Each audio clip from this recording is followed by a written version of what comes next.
Let's get the party started here on Grant and Danny. Just after 3 o'clock, Trey Young traded to the Wizards. Bobby Marks of ESPN, one of our favorite hoops analysts, joins us now, former NBA front office exec. Bobby, Young to D.C. for C.J. McCollum and Corey Kispert. Your reaction to that deal last night was what? Yeah, not surprised. I thought certainly when you started to see, the tea leaves earlier in the week, and listen, it's no surprise that Atlanta and Trey were looking at trade scenarios. I think that was probably something that started this summer. The market wasn't probably as great as they would have liked. The record is the record. Them playing better without him certainly probably plays into this and everything. And I think you look at it from Washington's perspective. I think it's more probably about next year and years after that than really the current situation right now. It's a team that's was projected to have a lot of money this summer here. If you figure that he's one of your main targets in the offseason, if he became a free agent, might as well go out and try to get him now and not wait until July. What does it do financially for them? Go into some of those machinations. I know that's not as exciting for a lot of basketball fans. They want to talk about balls going in the basket, et cetera, but I think there's some pretty good upside here for Washington. Oh, I agree. When you look at, we could play the cap space game and say they could have $100 million if they didn't do the trade and they got all this money. But when you look at, free agency wise, it's most of the free agents are probably over 30. Trey's 27, so he fits that timeline a little bit better here. But I think financially here, I think there's a couple ways to look at it. Trey has a player option for next year. It's $49 million. He is extension eligible, even with the trade right now. Basically, you would eliminate that player option, and you can extend him down. You can extend him up. It doesn't mean that because he's making 49, it's going to come in at 49. So maybe it comes in at a little bit lower, and you got a compromise on the next deal. And I think at the worst case scenario, he opts in.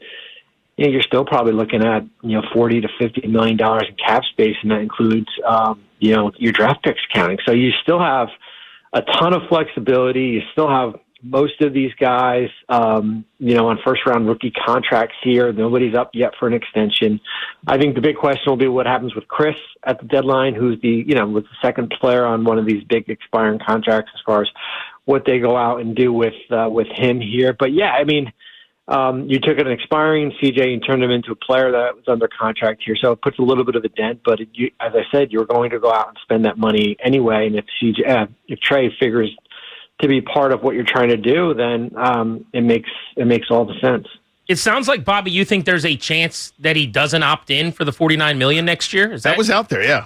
That's real? Yeah, I think if there is an opportunity where you can work out a deal on a long-term contract at a lower number, I think that's an opportunity that both sides should certainly look at. You're saying the Wizards and him, or any team? No, the Wizards and him. Yeah. I don't listen. If Trey Young became a free agent, it's hard to get back that $50 million in free agency from whether it be Brooklyn or Utah or Chicago or I don't know, maybe one of the LA teams here. Like that's. The going rate is not $50 million for Trey Young in free agency here. So that's why I said, can it come down lower? And then maybe it gives him some long-term security here. So I think that's certainly an option that you would probably want to look at too. So from a basketball perspective here, just kind of go into the fit. To me, the Wizards don't really have a traditional point guard, and this is one of the assist percentage leaders in NBA history, right behind John Stockton. How does it affect the development of guys that are already on the rise? You mentioned the Keshawn Georges, the Trey Johnsons, the Alex Sars, et cetera. Sure. Talk about that. Yeah, listen, here's a guy that on a bad night will give you 20 and 10. Certainly one of the better passing guards out there as far as setting his teammates up. I thought last year, he was there was stretches of games where he was really, really good. So I think he'll help. I think, as you said, when you have a player like that on the floor, and I think you saw it a little bit with certainly the last probably month here with CJ and some of the younger players here, when you're starting to win games and you have a guy that either can score or set up your teammates. The Orlando game the other night was probably, example A as far as what can happen, what the good things can happen with this roster here. Then I do think it makes life a lot easier. Now you have to have the right guys out there on the court defensively. I think that's certainly a priority, and we saw that with Atlanta as far as from struggled in a little bit here. So, but I do think I think we talk about his defense a lot, but as I said, you have a guy that can give you 10, 11 assists per night, and can try to help you win some games. Bobby Marks of ESPN. Trey Young traded to the Wizards. You're listening to Grant and Danny here on The Fan. How do they go about shutting him down this season? And is that a lock? That pick's top 8 protected. We need it, Bobby. Way more about that pick than I do Trey Young. We need it. I know. It's going to be fascinating here because, that's going to be interesting. It's especially in a day and age where it feels like the league has their antennas up more as far as guys shutting down. If the season ended right now, you would be in really good position, right? You're 10-26. It would be you would be in the 4 hole, potentially could move up. I think it's going to be interesting where the other teams are. Dallas. It's funny. Dallas is at 9 at 14-23. So, listen, you don't want to go on we all want to win games, but you don't want to go on a stretch of games where you're going to wind up handing that pick over, which is top 8 protected here. So I do think, he's got a quad contusion right now. We'll see where he is with that. I do think there's a part of you where you're trying to integrate him in, and even if you're playing him, I don't think you have to play 30 to 35 minutes because you're basically going to try to see how he fits in with this group. In terms of, again, you mentioned a contract between the two. That hadn't occurred to me, and it probably should have. I sort of viewed this as an upside play for everybody, where everyone's getting something out of it, kind of a marriage of convenience where Young might try to, kind of kickstart his career again. I think he's done some in terms of deposits, Bobby, to increase his rep. I mean, I know there was kind of this pulse about him out there that he maybe wasn't everybody's favorite teammate, that he was always kind of separate. It was like everyone's getting together, and Trey Young was sort of separate from that. Now I think he's kind of done some work in that regard. But go into that, maybe the history, and maybe if it's not an extension, him kind of using this as almost a second act launching point. Yeah, I mean, I think you could look at it that way too, as far as whether it be this is kind of an audition, whether it be for the next 3 months, or if it's an audition for the next year and a half. As far as with that here, I think there's the familiarity where you have Travis Schlenk, who works in the Wizards front office, is the guy that drafted Trey in Atlanta. So I think you're looking at it from that perspective here. But I do think I think getting him under your roof for I call it kind of pre-free agency here, where you get a guy under your roof for 3 months or 4 months, and you figure out, hey, this is what we want to do long term, both sides. Then maybe we rip up that team option and our player option, and we look at doing something that makes sense for both sides. Talking to a great NBA analyst. We love having him on with significant news breaks. Feels like about once a year or so. We're hitting up Bobby Marks about the Wizards. Explain this to us. And getting the details in the lowdown. Today, it's on the Trey Young trade. So the idea of an extension, I want to double-click on that. Sure, Danny just mentioned. Does that mean you do think there is a path to him being the long-term point guard here with Trey Johnson at the 2 and Alex Sarr and whatever the next iteration is? And then B, what would that extension actually look like numbers-wise? Yeah, it's funny. The rules have changed where it helps both the team and the player. And in the past, if you had a player on a player option and you wanted to do an extension, you could only go off. It couldn't be anything lower than that $49 million number for next year. You have the ultimate flexibility as far as basically rewriting as far as whatever number you want to put in there, anywhere from $15 to $35 million here. I do think. I mean. Listen, I think, the trade just happened. Is it going to be short-term, long-term? I think it's probably, if you're asking me right now, I think this is probably more of, if it works out, it's probably going to be something long-term. Now, the going rate, with point guards out there, guys still in his prime here, is he a max player? I think that gets thrown out a lot. What does your rest of your roster look like? Who's coming up for extensions? Who eventually do you have to pay?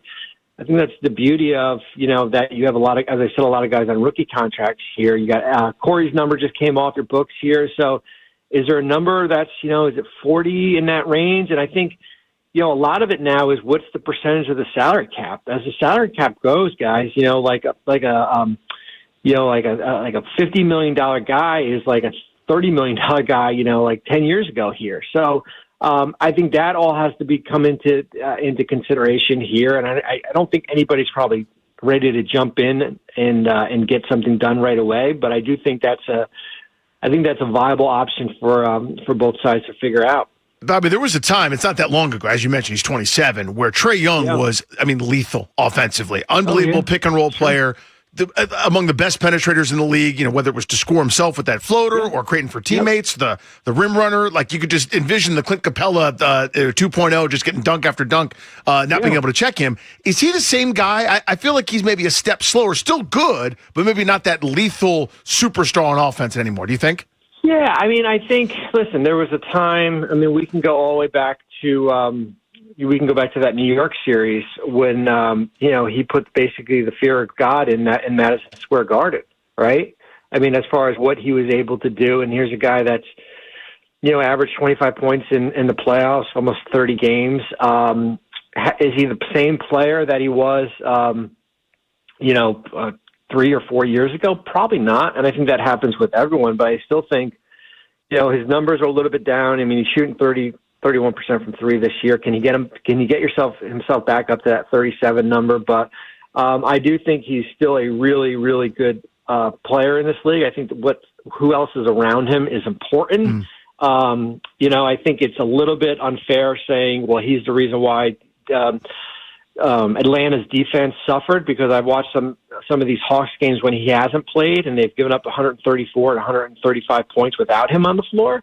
So I think that's a little bit of a scapegoat with that there. But I do think, as I said, it's on a bad night, he's giving you 20 points. Yeah, touch on that. That's what I was going to ask you about. And the great Bobby Marks with us here on G&D. Defensively, I know a lot of stars that are great on offense, don't play defense. I know Luka's not terribly interested in it, and teams will target him in the finals or whatever. But there's also a limit that a 165-pound undersized guard can have defensively. How big a deal is that? For me, it's worth it when my team is 27th in offensive rating. I'll take that trade-off, but going to him defensively.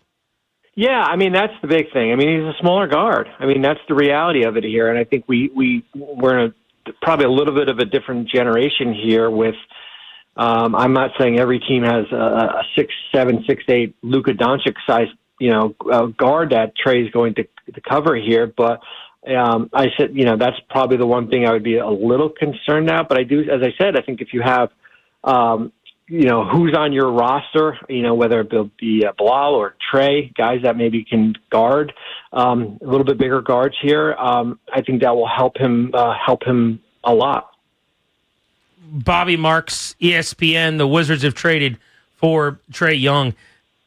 I made the case earlier, fact or fiction this, because you are way smarter than I am. I feel like the value of this player has subsided over the last few years because it's easier to score than ever. And so having this incredible scorer, albeit a point guard who can also get assists, I just feel like everybody can score. Am I off? Well, you need guys that can score. This is a scoring league, and I know when we get to the playoffs, defense is basically will win you games here. But in a world where Denny Avdia is averaging 25, sure. I guess my point is the gap between a guy who can score a little bit and Trey Young is not as big as it was 6 years ago. Yeah, no, that's right. That's a good point. But I think things have changed. I think how teams run their offense is a lot different. How, some teams don't have a traditional point guard, and maybe you're playing through, whether it be Denny in Portland or some of these other players, whether it be Michael Porter Jr. in Brooklyn, right, who's averaging 26 points, but averaged 17 in Denver here, where your roles are different. The roster is different. The style, as I said, the style of play is different here. But I think when you're on a team with Washington with a lot of young players here, you're probably going to ask a lot more from Trey as far as based on what different matchups and different nights bring to you. Let's go into what his new teammates what it'll kind of look like here maybe in a year or two, Bobby. In terms of Sarr, my mouth is watering at the idea of him playing with a legit point guard that could set him up in that way. Yep. Where do you see Sarr now, and where could he go in a couple of years if this works? It's funny. I've said this a bunch of times, and it's when we look at players going from year one to year two, or year 2 to year 3, the one thing we don't have is a camera in the gym in the off season as far as what they're doing. So when you make the type of leap that Alex has and will continue to do so, and you have him under contract for another 2 years, basically he's below the average player salary, which is pretty nice to have. I think he's only going to get better. I really like what I've seen in Trey Johnson so far. He is only going to get better. You still have a group of, whether it be Will Riley and Bilal, and, we'll see how with Trey Young, with Bub, as far as what his role is going to be. You'll hopefully keep your first, and you got another first, at the end of the first round, which is OKC's. You've got a lot of flexibility. And as I said, all you have to do is hit on a couple of these first-round picks, and that sets you up a long way. I mean, look at Charlotte. I mean, Charlotte's not ready to compete for a top 6, but they drafted Con Knipple, and he's one of the favorites for Rookie of the Year. And what gets you from winning 15, 16 games a year to a team that you can build a foundation, and then all of a sudden now you're in one of the top 6 teams in the Eastern Conference. You just said hopefully they keep their first. There's no way they don't, right? I mean, it's just no way. I would be surprised. That would be malpractice. Yeah. That's like a fireable thing, it feels like. Yeah, that would be I would be I would be surprised as far as, and they're not the only one. Listen, the Utah's right there. Their pick goes to OKC if it falls out of the top 8 here. I think Brooklyn probably wants to keep needs their some pick. guys. So they need some help. Well, and it's crazy. OKC's got that Clipper pick too, which is good for them. Unbelievable. So yeah, I think I do think there's a priority a high priority to retain that first, and I think listen, they've got 26 losses. I think 4th most out of any team behind Indiana, New Orleans, and Sacramento. Bobby, what would be the fine? Like game 82? Oh. Well, here's what I'm thinking, though. Follow me here. Listen, game 82, final possession, Wizards about to shoot for the win. Will Dawkins goes on the floor and tackles a guy, and the ball goes out of bounds. Like, what is the fine for Will Dawkins? I don't know about that, but we saw the Mavericks 2-3 years ago basically rested Luka and Kyrie because their pick would have gone to New York, fell, I think, out of the top 10. And they're actually competing for a play-in spot too, so that was equally worse. And they got fined $750,000. So the fine, what will probably happen, and if you're in the Wizards and you're a Wizards fan, you could care less, is there'll probably be some long-term ramifications how they go about addressing the tanking rules here, which hopefully you don't have to worry about in the future. And tell Ted, I'll buy a couple more pretzels at Cap One Arena. GoFundMe/Cam Boozer, please. Exactly. Bobby, thank you, buddy. Appreciate you. Okay, you got it. Take care. Excellent, as always. Watch him on ESPN. Does such a good job breaking down the NBA. So really interesting that he thinks this is more long-term. That had not occurred to me. It probably should have, but that was his view on it, which I don't want to say I'm surprised, but that's interesting. I would like it less. I'm fine with it regardless, as long as he doesn't play that much this year. I don't care about anything other than keeping a pick. Yep. And then starting next season, whatever happens with Trey Young happens. I happen to think he's bad enough defensively that he's not a player that gets you closer to winning a championship, but I like the player offensively, and he'd be the most exciting guy to go watch at Capital One Arena in years. I mean, there hasn't been an ass in seats player like him here in a long, long time. But everything is secondary to me other than just this season. Yep. Whatever happens after that, I can be okay with.